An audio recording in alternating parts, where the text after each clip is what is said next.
कहानी का पूरा आनंद लेने के लिए कहानी के पिछले सभी भागों को ज़रूर देखें। उसका लिंक मैं आपको डिस्क्रिप्शन बॉक्स में दे दूंगी और साथ में कमेंट बॉक्स में पिन भी कर दूंगी, तो आप वहां से भी जाकर देख सकते हैं। ये केस मेरे अंडर है और मैं इस केस को खुद सॉल्व करना चाहता हूँ। सॉरी टू से सर, बट मैं आपकी डिसीजन के अगेंस्ट हूँ। मैं संजना को इस केस में इन्वॉल्व नहीं कर सकता। माहिर अपने सामने बैठे डीआईजी अरविंद राज से बोला, जो इस वक्त अपनी चेयर पर बैठे माहिर को ही देख रहे थे। क्या मैं वजह जान सकता हूँ आखिर क्यों तुम ये केस उसे हैंड ओवर नहीं करना चाहते? डीआईजी सर ने पूछा। सर, वो बिल्कुल सनकी है, किसी की सुनती ही नहीं और पता नहीं क्यों कानून के साथ उसका 36 का आंकड़ा है।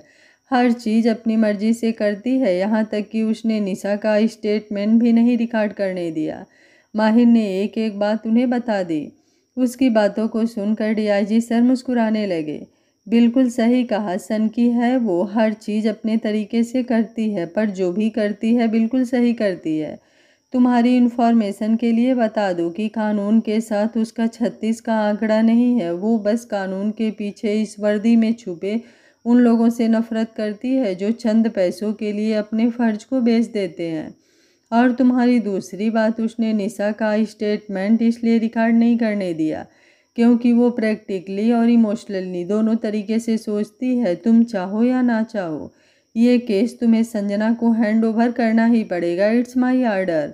बट सर, माहिर ने कुछ कहना चाहा, पर डीआईजी सर उसे बीच में टोकते हुए बोले, नो मोर आर्ग्यू माहिर, ये केस तुम संजना के हवाले कर रहे हो। ओके सर, जय हिंद। माहिर ने मन महसूस कर उन्हें सलूट किया और उनके केबिन से बाहर आ गया। तुम नहीं जानते माहिर, पर इस केस से बहुत बड़े लोग जुड़े हुए हैं और उन लोगों को सबक सिखाने के लिए कोई ऐसा चाहिए जो कानून के दायरों को पार करके उन दरिंदों को सजा दिलाए, और ये काम सिर्फ और सिर्फ संजना ही कर सकती है। माहिर के बाहर जाने के बाद डीआईजी सर ने खुद से कहा, चाहे कुछ भी हो जाए, मैं इस केस से अपनी नज़रें नहीं हटाने वाला सर। मेरी बात सी नज़रें इसी केस पर टिकी हुई हैं और साथ साथ मिस संजना खन्ना पर भी।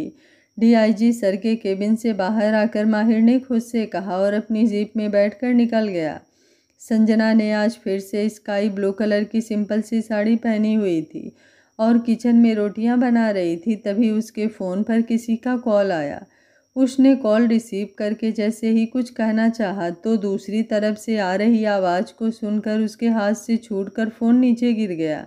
वो लड़खड़ाकर 2 कदम पीछे हो गई, पर वो गिरती उससे पहले ही मूंगी ने उसके कंधे को पकड़कर संभाल लिया। क्या हुआ भाभी? मूंगी ने संजना के कंधे को झकझोर कर पूछा, क्योंकि संजना इस वक्त किसी और ही दुनिया में खोई हुई थी। इसके आंखों से आंसू बहने लगे। आई एम फाइन मूंगी, तुम बच्चों को संभाल लेना, मुझे कुछ काम है, मुझे अभी के अभी जाना होगा। संजना ने नीचे गिरे हुए अपने फ़ोन को जल्दी से उठाया और घर से बाहर भागी। लेकिन वो दरवाजे तक पहुंची ही थी कि उसके कानों में सावी के रोने की आवाज़ पड़ी। मम्मा मम्मा मम्मा। सावी संजना की तरफ देखकर उसे पुकारते हुए रो रही थी। संजना के कदम ना ही दरवाजे से बाहर निकल पा रहे थे और ना ही पीछे आ पा रहे थे। वो अपनी जगह पर खड़े पीछे मुड़कर लाचारी से सावी को देख रही थी।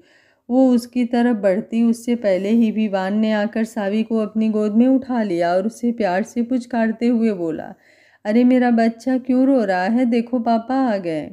विवान ने प्यार से सावी के माथे को चूम लिया, जिससे सावी शांत हो गई और विवान के चेहरे को अपनी नन्ही नन्ही हथेलियों से छूने लगी। विवान संजना की तरफ देखकर उसे आंखों ही आंखों में जाने का इशारा किया। संजना मुस्कुराते हुए उन दोनों के पास आई और सावी के गालों को चूम लिया और विवान के गालों को चूम कर बोली, thank you, you are best husband in the world mister Khanna. उसने मुस्कुराते हुए कहा और दौड़ते हुए घर से बाहर चली गई। Life care hospital. संजना ने अपनी कार हॉस्पिटल के बाहर रोका। हॉस्पिटल के अंदर आकर वो निशा के वार्ड की तरफ बढ़ गई। जैसे ही उसने वार्ड का दरवाज़ा खोलकर अंदर कदम रखा तो सामने का नज़ारा देखकर उसका रूह कांप उठा। सामने बेड पर निशा की लाश पड़ी हुई थी और वहीं उसकी माँ बैठकर चीख चीख कर रो रही थी। एक साइड माहिर अपनी नज़रें नीचे झुकाकर खड़ा था, वहीं पर नमन और उनके साथ डॉक्टर और कुछ भी नर्स मौजूद थी। सब खामोशी का लबादा ओढ़े खड़े थे। किसी के भी मुंह से एक शब्द नहीं फूट रहा था, पर हाँ, सबकी आंखों आंसू से सराबोर थी। संजना ने अपनी आंखों में आए आंसू को साफ किया और निशा के बेड के पास आकर खड़ी हो गई। वो एक टोक खामोशी से निशा के चेहरे को देखने लगी, जिस पर अभी भी जख्मों के निशान ताजे थे। उसकी नज़र निशा के हाथ पर पड़ी। उसकी मुट्ठी में एक मुड़ा हुआ पेपर था। संजना ने उसकी मुट्ठी खोलकर उस पेपर को अपने हाथ में लिया। उस पर लिखे आधे अधूरे लफ्ज़ों को मन में पढ़ने लगी। ये दर्द मैं नहीं सह सकती, ब्लू रिस्टा। ऐसे ही टूटे फूटे लफ्ज़ों में उस पन्ने पर और भी कुछ लिखा हुआ था, जिन शब्दों को जोड़कर संजना काफ़ी हद तक सब समझ चुकी थी। उसने उस लेटर को अपने मुट्ठियों में मरोड़ लिया और नमन की तरफ देखकर तेज आवाज़ में बोली, नमन, मीडिया में ये न्यूज़ फैलाओ कि निशा बिल्कुल ठीक है और कल शाम को पूरे मीडिया के सामने वो खुद बताने वाली है कि उसके साथ ये सब किसने किया। संजना की बातों को सुनकर वहां पर खड़े सारे लोग अवाक होकर संजना को देखने लगे। निशा की माँ संजना को देखते हुए बोली, ये तुम क्या बोल रही हो बेटी? निशा तो वो अपनी आधी बात बोलकर चुप हो गई। बेटी, कहा है तो भरोसा भी रखिए माँ जी। वादा करती हूँ आपसे, जब तक आपके बेटी के दरिंदों को आपके सामने लाकर ना खड़ा कर दूँ, तब तक मैं चैन की सांस नहीं लूँगी। संजना निशा की माँ की हथेली को अपने हाथ में थाम कर उन्हें दिलासा दिया और वहीं मौजूद लोगों में से किसी एक को कुछ इशारा करके नमन के साथ बाहर आ गई। अब ये क्या करने वाली है? माहिर झल्लाकर खुद से बोला और संजना के पीछे बाहर आ गया। संजना कार के पास खड़ी होकर फ़ोन पर कुछ कर रही थी, तभी माहिर उसके पास आकर बोला, तुमने अभी अंदर जो भी कहा उससे तुम्हारा क्या मतलब था, जो इस दुनिया में है ही नहीं? वो मीडिया में आकर खुद से गवाही कैसे देगी? माहिर की आवाज़ सुनकर संजना ने अपना ध्यान फ़ोन से हटाकर उसके चेहरे पर टिकाकर उसकी आंखों में झांकते हुए बोली, गवाही तो उसने दे दिया ठाकुर साहब, ये लीजिए, शायद आपके कुछ काम आ जाए। और हाँ, मैंने डीआईजी सर से बात कर ली है। आप इस केस की तहकीकात कर सकते हैं, पर मेरे रास्ते में आने की कोशिश मत कीजिएगा। मैं जो भी करूँगी अपने तरीके से करूँगी और आप अपने तरीके से कीजिए। संजना निशा के पास से मिले लेटर को माहिर के हाथों में पकड़ाया और अपनी कार में बैठकर चली गई। माहिर ने उस लेटर को खोलकर देखा तो उसमें लिखे हुए टूटे फूटे शब्दों का मतलब वो समझ नहीं पाया। उसने उस लेटर को अपने पास रखा और खुद से बोला, सच में ये लड़की सबके समझ से बाहर है। रात के 12 बज रहे थे, लेकिन संजना की आंखों में नींद कोसों दूर थी। वो इस वक्त बालकनी में खड़े आसमान में चांद के साथ टिमटिमाते सितारों को देख रही थी। तभी उसे अपने पीछे किसी की मौजूदगी महसूस हुई। वो पीछे मुड़ी तो उसके सामने विवान अपने दोनों हाथ बांधकर खड़ा उसे ही देख रहा था। आर यू ओके जान? विवान ने उसके गाल को छूकर पूछा। बदले में संजना एक कदम आगे बढ़कर उसके गले लग गई और अपनी आंखों में आंसू लिए हुए बोली, no, I am not okay Vivaan, I am not okay. हर बार ऐसा क्यों होता है विवान? क्यों होता है ऐसा? आखिर कब तक मासूम लड़कियां उन दरिंदों के हवस का शिकार बनकर अपनी जान गंवाती फिरे, बिना किसी गलती के, बिना किसी गुनाह के? आखिर बिना किसी गलती के, बिना किसी गुनाह के, आखिर कब तक हम लड़कियां इतनी दर्दनाक मौत मरे? कब तक विवान? आखिर कब तक? क्यों लोग नहीं समझते? अपने कुछ पल के हवस मिटाने के लिए किसी लड़की के साथ दरिंदगी करके वो ना सिर्फ उसके वजूद को मिटाते हैं, बल्कि उसके साथ साथ उन हज़ारों सैकड़ों लड़कियों के हिम्मत को मार देते हैं, जो घर से बाहर निकल कर अपने दम पर कुछ करना चाहती हैं, कुछ बनना चाहती हैं, पर ऐसे घटनाओं को देखकर अपने कदम पीछे खींच लेती हैं। संजना इतना बोलकर कुछ पल के लिए चुप हो गई। कुछ पल बाद वो आगे बोली, तुम्हें पता है, हर वो माँ बाप जो चाहते हैं उनकी बेटी कुछ बने, ज़िंदगी में आगे बढ़े, वो उन्हें हौसला देते हैं, पर ऐसी घटनाओं को देखकर ना चाहते हुए भी अपनी बेटी के कदमों को रोक कर उन्हें घर में बंद कर देते हैं, इस डर से कि कहीं कल को उनकी बेटी ऐसे ही किसी हौसी इंसान का शिकार ना बन जाए। इस देश और समाज ने हम लड़कियों को हमारी हिस्सेदारी तो दी है, पर आज भी इस समाज में ऐसी गंदगी पनप रही है जो लड़कियों को सिर्फ खिलौना समझते हैं। जान, विवान ने उसके कंधे को पकड़कर अपनी तरफ घुमाया और उससे आगे कुछ कहना चाहा, पर उससे पहले ही संजना का फ़ोन बजने लगा। संजना ने एक दो बार अपनी आंखें बंद करके खोला और फ़ोन रिसीव करके बोली, क्या वो आया? अभी तक तो नहीं। दूसरी तरफ से आई आवाज़ को सुनकर संजना ने एक गहरी सांस ली और आगे बोली, वो ज़रूर आएगा, तुम अलर्ट रहना। यस मैम, दूसरी तरफ से आवाज़ आई और अगले ही पल फ़ोन कट गया। संजना ने फ़ोन को सोफे पर फेंका और जैसे ही पीछे मुड़ी विवान ने उसे अपनी गोद में उठा लिया। बहुत रात हो चुकी है जान, अब चलो सो जाओ। विवान उसे कमरे में लेकर आया और उसे बेड पर लेटाकर कमरे की लाइट ऑफ करके उसे अपनी बाहों में भरकर सो गया। लाइफ केयर हॉस्पिटल में निशा के वार्ड में निशा बेड पर लेटी हुई थी। चारों तरफ सन्नाटा छाया हुआ था। अचानक से दरवाज़ा खुली और एक आदमी अपनी पैनी नज़रों से चारों तरफ देखता हुआ उसके बेड की तरफ बढ़ने लगा। वो आदमी निशा के बेड के पास आकर रुका और अपने होठों पर टेढ़ी मुस्कुराहट लिए बोला, अब तुम्हारे ऊपर जाने का वक्त आ गया है लड़की। इतना कहकर उस आदमी ने एक बड़ा सा चाकू अपने पीछे से निकाला और जोर से निशा के पेट पर वार कर दिया। उसने जैसे ही चाकू को वापस निकालकर दोबारा निशा के पेट में वार करना चाहा कि उसकी आंखें हैरानी से फैल गई। उसने जल्दी से बेड पर से चादर हटा कर देखा तो उसके नीचे निशा नहीं बल्कि तकिया रखा हुआ था। वो आदमी कुछ समझ पाता उससे पहले ही किसी ने उसके माथे पर बंदूक तान दी और गहरी आवाज़ में कहा, इतनी भी क्या जल्दी है मिस्टर बब्बन, ज़रा हमसे भी मुलाकात करके जाओ। इस आवाज़ को सुनते ही बब्बन के चेहरे पर पसीने छूटने लगे। उसने अपने दोनों हाथ ऊपर करके पीछे मुड़ा। उसके सामने एक लड़की खड़ी थी जिसने अपने चेहरे पर स्कार्फ बांध रखा था ताकि कोई उसे पहचान ना पाए। उस लड़की ने ब्लैक जींस के साथ ब्लैक टी शर्ट, ऊपर से लेदर की जैकेट पहने हुई थी। उसकी आंखों में एक अलग ही जुनून था जिसे देखकर कोई भी घबरा जाए। कौन हो तुम? बब्बन ने घबराते हुए पूछा। बदले में उस लड़की ने अपनी दूसरी हाथ को अपने गर्दन के पीछे सहलाया और गहरी आवाज़ में बोली, तेरी मौत। उस लड़की की बात सुनकर बब्बन डर गया और खुद को बचाने के लिए इधर उधर देखा। तभी उसकी नज़र दूसरी तरफ खिड़की पर गई। उसने अपने दाहिनी लात हवा में उठाकर उस लड़की के हाथों पर मार दिया जिससे उसका गन कुछ दूरी पर जा गिरा।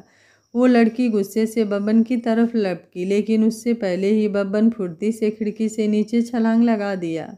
वो लड़की भी उसके पीछे खिड़की से नीचे कूद गई। अभी साले रुक जा, आज तो तुझे वैसे भी मरना है, क्यों मुझे भगा भगा कर अपनी मौत को और भी दर्दनाक बनाना चाहता है? वो लड़की उसके पीछे भागते हुए चिल्लाकर बोली। पर बब्बन तो ऐसे भाग रहा था जैसे उसने कोई भूत देख लिया हो। बब्बन भागते हुए आगे पतली गली में घुस गया। उस लड़की ने एक बार उस रास्ते को देखा और अपना सरनामे हिलाते हुए बोली, पुरानी हिंदी फिल्मों की तरह सारे टपोरी गुंडों को हर बार पतली गली ही मिलती है भागने के लिए। उस लड़की ने दूसरा रास्ता अपनाया और दूसरी गली में घुस गई और अचानक से भागते हुए बब्बन के सामने आकर कूद पड़ी जिससे बब्बन संभल नहीं पाया और पीछे की तरफ गिर गया। भाग लिया, अब चल साले, तुझे तेरे ससुराल के दर्शन करवाती हूँ। उस लड़की ने बब्बन का कॉलर पकड़कर खड़ा किया और एक जोरदार घूंसा उसके मुंह पर मारा। उस लड़के ने फिर से बब्बन को मारने के लिए अपना हाथ उठाया। तभी उन दोनों के कानों में किसी की आवाज़ पड़ी जिसने कहा, हे यू स्टॉप, उसे मेरे हवाले कर दो। उन दोनों ने अपनी नज़रें दूसरी तरफ घुमाकर देखा तो माहिर अपनी गन उस लड़की की तरफ पॉइंट करके खड़ा था। व्हाट द फिश, इतना अच्छा मौका मिला था किसी को धूल चटाने की, पर इस ठाकुर को भी अभी टपकना था। उस लड़की ने दांत पीसते हुए खुद से कहा और अगले ही पल बब्बन के गर्दन के पीछे जोर से मारा जिससे वो वहीं पर गिरकर बेहोश हो गया। ओए, ये क्या किया तुमने? माहिर ने जल्दी से अपना गन पीछे खोसा और बब्बन की तरफ दौड़ा, पर वो उसके पास पहुंचता उससे पहले ही एक ब्लैक वैन आकर उसके सामने रुकी। उसमें से एक आदमी निकलकर बाहर आया और बब्बन को खींचकर वैन में बैठाकर वहां से निकल गया। माफ़ कीजिएगा ठाकुर साहब, पर ये मेरा शिकार है और मैं अपने शिकार को इतनी आसानी से किसी और के हवाले नहीं करती। इतना कहकर वो लड़की सीटी बजाते हुए वहाँ से एक पतली गली की तरफ भागी। सीट, माहिर भी कहाँ पीछे रहने वाला था। उसने भी दूसरी गली का रुख किया और अचानक से उछलकर उस लड़की के सामने जाकर कूद गया। दोनों बिल्कुल एक दूसरे के आमने सामने खड़े थे। माहिर तो एक पल के लिए उस लड़की की काजल से सनी हुई बड़ी बड़ी आंखों में खो सा गया। उस लड़की ने माहिर के नज़रों का पीछा किया और अपने होठों पर टेढ़ी मुस्कुराहट लिए हुए बोली, संभल के ठाकुर साहब, ये इश्क बड़ा बेरहम चीज़ है, एक बार हो गया तो कम वक्त जीने नहीं देती। उस लड़की की बात सुनकर माहिर झेप गया और इधर उधर देखने लगा। इसी का फ़ायदा उठाकर उस लड़की ने एक ज़ोरदार घूंसा उसके मुंह पर मारा और उसके दूसरे साइड से निकल कर भागी, पर पीछे से माहिर ने उस लड़की की गर्दन को पकड़ लिया। इश्क का तो पता नहीं, पर मेरे सर पर तुम जैसे मुजरिमों को पकड़ने का जुनून जरूर सवार है। माहिर की बातें सुनकर उस लड़की के होठों पर कातिलाना मुस्कुराहट तैर गई। माहिर ने अपने एक हाथ से उस लड़की के सीने से होते हुए उसके गर्दन को दबोच रखा था और अपने दूसरे हाथ से उस लड़की की कलाई को पीठ के पीछे मरोड़ रखा था। पहली बात, मैं मुजरिम नहीं हूँ ठाकुर साहब, और दूसरी बात, छोड़ दीजिए मुझे, वरना क्या करोगी? माहिर गुस्से से दांत भींचते हुए पूछा। वरना छोड़िए ठाकुर साहब, अब इतने हैंडसम एसीपी को देखकर मेरा दिल बेईमान हो रहा है। वाट नॉनसेंस! माहिर ने गुस्से से उसकी कलाई छोड़ी और पीछे से उसका स्कार्फ खींच दिया, जिससे उस लड़की के काली सिल्की बाल बादल की घटाओं की तरह उसके चेहरे पर झूल गए। उसके बालों से आते भीगी भीगी खुशबू ने कुछ पल के लिए माहिर को शांत कर दिया। ना जाने क्यों उसके दिल की धड़कनें तेज हो गई। लगभग 2 मिनट तक दोनों वैसे ही खड़े रहे। जब माहिर ने कुछ नहीं कहा तो वो लड़की अपने होठों पर कातिलाना मुस्कुराहट लिए हुए बोली, क्या हुआ ठाकुर साहब, कहीं मेरे जुल्फों की काली घटाओं ने आपको मेरे इश्क में कैद होने पर मजबूर तो नहीं कर दिया? इतना कहकर वो लड़की फिर से खिलखिलाकर हंस पड़ी, जिससे माहिर की तंद्रा टूटी और वो गुस्से में जैसे ही उस लड़कों को अपनी तरफ पलटने को हुआ, उस लड़की ने जोर से उसके हथेली पर अपने दांत कड़ा दिए। आह! एक दर्दनाक चीख के साथ माहिर ने अपने हाथ पीछे खींच लिया और इसी का फ़ायदा उठाकर उस लड़की ने एक ज़ोरदार घूंसा उसके नाक पर मारा, जिससे कुछ पल के लिए माहिर का सर चकरा गया और उसकी आंखें बंद हो गई। पर जब उसने अपनी आंखें खोली तो उसके सामने कोई नहीं था। उसने अपनी नज़रें चारों तरफ घुमाकर देखा, पर वहाँ पर कोई नहीं था। वो गुस्से में जोर से चिल्लाया, तुम्हें तो मैं छोड़ूंगा नहीं। वो गुस्से में वहाँ से जाने के लिए मुड़ा, तभी उसके पैरों के नीचे कुछ आ गया। उसने नीचे देखा तो वहाँ पर एक झुमका गिरा हुआ था। उसने झुककर उस झुमके को उठाया और अपनी मुट्ठी में भींचकर वहाँ से चला गया। अब तो मैं भी नहीं चाहती कि आप मुझे छोड़ दे ठाकुर साहब। आपका तो पता नहीं, पर आपके करीब आकर मेरा बेईमान दिल आपके इश्क में गिरफ्तार हो गया है। माहिर के वहाँ से जाने के बाद वो लड़की एक दीवार के पीछे से निकली और मुस्कुराते हुए अपनी गर्दन को पीछे से सहलाते हुए वहाँ से चली गई। एक कमरे में डीम लाइट चल रही थी। उसके सामने एक बड़ा सा बोर्ड था जिस पर छोटे छोटे पेपर कट करके चिपके हुए थे और साथ ही साथ निशा के लेटर में जो भी टूटे फूटे अल्फाज लिखे थे वही अल्फाज मार्कर से लिखे हुए थे। ठीक उसके सामने लगे टेबल पर संजना अपने पैर पर पैर चढ़ाकर बैठी हुई थी और एक टक उस बोर्ड को देख रही थी और अब बीच बीच में कॉफ़ी का सिप भी ले रही थी। उस कमरे का दरवाज़ा खुला और नमन अपनी शर्ट के स्लीव्स मोड़ते हुए अंदर आकर बोला, बहुत मोटी चमड़ी है साले की, पीट पीट कर अधमरा हो चुका है, पर कुछ भी बोलने को तैयार नहीं है। जरा मौत को करीब से रूबरू करवाओ उसे, मौत के डर से अच्छे खासे गूंगे भी बकने लगते हैं, संजना ने सर्द आवाज़ में कहा। Sorry, I am too late. दरवाज़ा खोलकर अचानक से एक लड़की अंदर आई और हाँफते हुए बोली। ये वही लड़की थी जो कुछ देर पहले माहिर से भिड़ी हुई थी। नमन ने उसे ध्यान से देखा और मुस्कुराते हुए बोला, तुम्हारे कान के एक झुमके को देखकर ऐसा लग रहा है तुम्हारा दूसरा झुमका इस वक्त एसीपी के हाथों में ठुमका लगा रहा होगा। उसकी बातों को सुनकर उस लड़की ने जल्दी से अपने दूसरे कान पर हाथ रख कर तो उसका एक झुमका गायब था। कुछ सोचकर उसके होठों पर मिस्टीरियस स्माइल आ गई और वो खुद से बोली, कमबख्त, इस इश्क में हम अकेले क्यों तड़पे, मेरी निशानियों को देखकर जरा उन्हें भी तो एहसास हो हमारी तड़प का। कीर्ति नमन, अगर तुम दोनों का हो गया हो तो हम अपने काम पर ध्यान दें। संजना ने कॉफ़ी का मग टेबल पर रख कर टेबल से उतरकर बोर्ड के सामने जाकर खड़ी हो गई। सॉरी मैम, दोनों ने एक साथ कहा। अब बिना देरी किए मेरे हर एक सवाल का जवाब दो। पहला सवाल, निशा कहाँ जॉब करती थी? संजना ने पूछा। ब्लू मून रेस्टोरेंट, नमन ने जवाब दिया। उसके जवाब को संजना ने मार्कर से बोर्ड पर नोट किया। और दूसरा सवाल, वो कितने तारीख को गायब हुई थी? 23 तारीख रात 9 बजे, कीर्ति ने जवाब दिया। Okay, last question. जिस रात निशा गायब हुई, क्या उस रात को ब्लू मेन रेस्टोरेंट में कोई पार्टी थी? यस मैम, उस रात वहाँ पर 3 पार्टियाँ हो रही थी। पहला किसी कपल की एनिवर्सरी पार्टी चल रही थी जिसमें काफ़ी कम लोग थे। दूसरा एक छोटी सी बच्चे की बर्थडे पार्टी चल रही थी और तीसरा मंते के बेटे के बर्थडे पार्टी चल रही थी, कीर्ति ने जवाब दिया। संजना कुछ वक्त तक सोचती रही। उसके दिमाग में हर वो वर्ड घूमने लगा जो निशा ने अपने लेटर में लिखा था।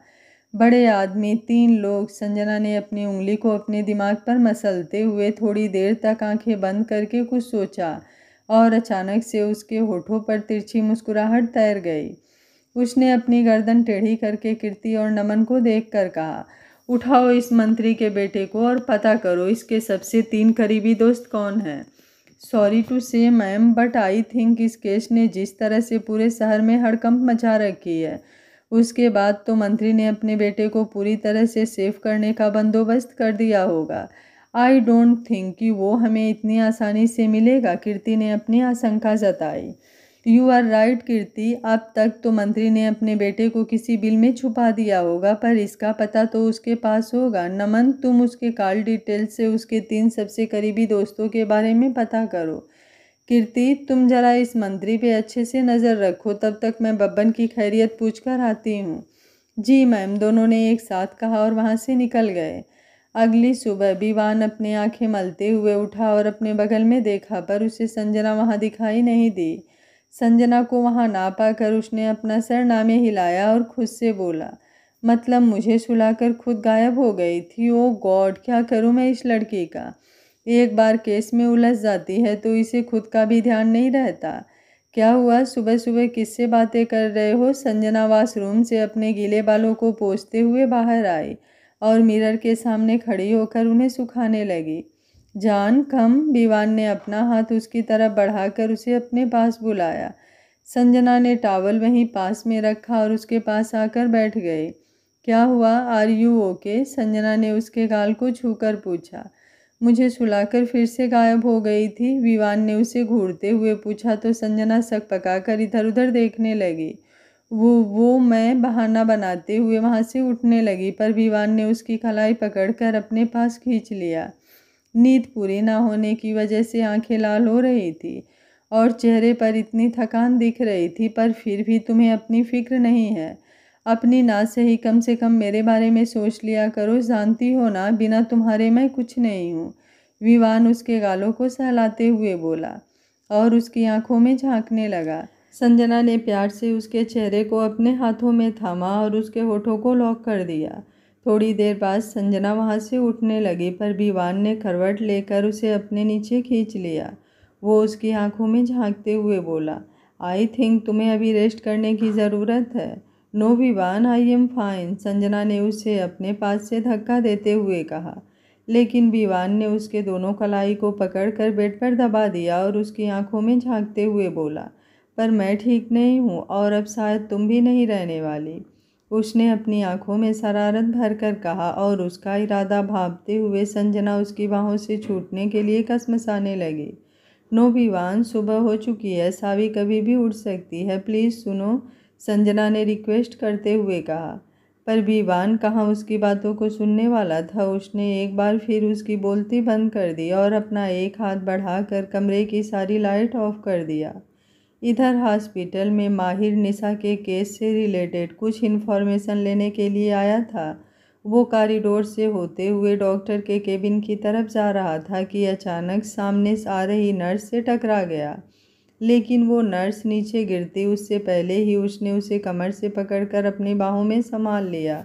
गिरने की वजह से नर्स ने अपनी आंखें बंद कर लिया था, पर जब उसे एहसास हुआ कि किसी ने उसे अपनी मजबूत बाहों में संभाल लिया है तो उसने धीरे से अपनी आंखें खोल कर देखा तो उसके सामने माहिर का हैंडसम सा चेहरा था, जिसे देखकर कुछ पल के लिए वो उसकी आंखों में खो गई।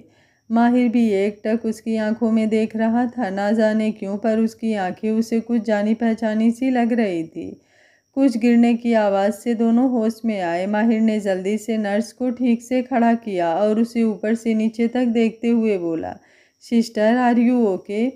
माहिर के मुंह से सिस्टर सुनकर उस नर्स का मुंह खुला का खुला रह गया। वो हैरानी से माहिर को देखने लगी और अगले ही पल गुस्से में भी फटते हुए बोली, वाट आर यू सेइंग? मैं तुम्हें सिस्टर दिखाई दे रही हूँ? दिमाग फिर गया है क्या तुम्हारा? उसने ये सब इतने गुस्से में कहा कि माहिर भी हैरानी से उसे देखने लगा और वो भी गुस्से से बोला, वाट नॉनसेंस, लगता है तुम्हारा दिमाग खराब हो गया है। मैंने बहन वाला सिस्टर नहीं कहा, नर्स वाला सिस्टर कहा। ओह, ये बात है तो फिर ठीक है। वो अपने सीने पर हाथ रखकर गहरी सांस छोड़ते हुए बोली। उसके ऐसे रिएक्शन पर माहिर हैरानी से उसे देखने लगा। माहिर के ऐसे देखने से वो नर्स हड़बड़ा गई और इधर उधर देखते हुए खुद से बोली, ये मुझे ऐसे क्यों घूर रहा है? क्या हम पहले मिल चुके हैं? माहिर ने पूछा। उसके सवाल पर वो नर्स मुस्कुराई और अपनी एक हथेली से गर्दन के पीछे मलते हुए धीरे से बोली, बेटा कीर्ति, ठाकुर साहब की याददाश्त तो कुछ ज़्यादा ही अच्छी है। कुछ कहा तुमने? माहिर ने सवाल किया। हाँ, उस दिन निशा के वार्ड में आप थे तो मैं भी वहीं थी, और उसकी माँ से जब संजना मैम बात कर रही थी तो मैं भी तो वहीं थी। आपने मुझे घूर कर भी देखा था, याद आया? कीर्ति ने उसे एक एक पल याद दिलाया तो माहिर ने कुछ सोचकर अपना सर हाँ में हिलाते हुए बोला, हाँ शायद हम उसी वक्त मिले थे, पर क्या उसके अलावा हम कभी मिले हैं? माहिर ने एक और सवाल किया जिस पर कीर्ति की मुस्कुराहट और भी बढ़ गई।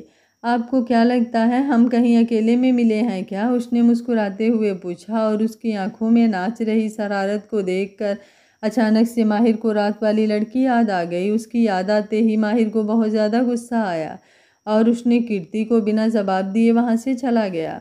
उसके जाते ही कीर्ति ने एक बार फिर अपनी गर्दन को सहलाया और खुद से बोली, क्या ठाकुर साहब मेरी यादों से इतनी नाराज़गी है? ये तो गलत बात है। संजना विवान के बाहों में सिमट कर सो रही थी और विवान अपनी एक हथेली से उसके बालों को सहलाते हुए आंखें बंद करके लेटा था। तभी उसके कानों में सावी की रोने की आवाज़ पड़ी।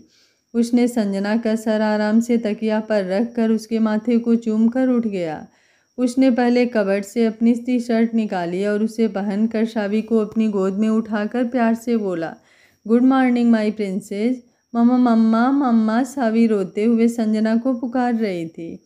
विवान ने एक बार सोती हुई संजना को देखा और सावी के गालों को चूमकर प्यार से बोला, आपकी मम्मा पहले ही बहुत परेशान हैं, अभी उन्हें आराम करने दो, तब तक आप पापा के साथ खेलो। चलो पापा और प्रिंसेस मिलकर प्रिंसेस के लिए ड्रेस सेलेक्ट करते हैं। विवान ने सावी के लिए कपड़े निकाले और वॉशरूम में जाकर पानी को हल्का गर्म किया। फिर मूंगी को बुलाकर उसे सावी को देते हुए बोला, सावी को नहलाकर चेंज करो और उसके बाद उसे फीडर करा देना। तब तक मैं बाकी बच्चों को देख कर आता हूँ।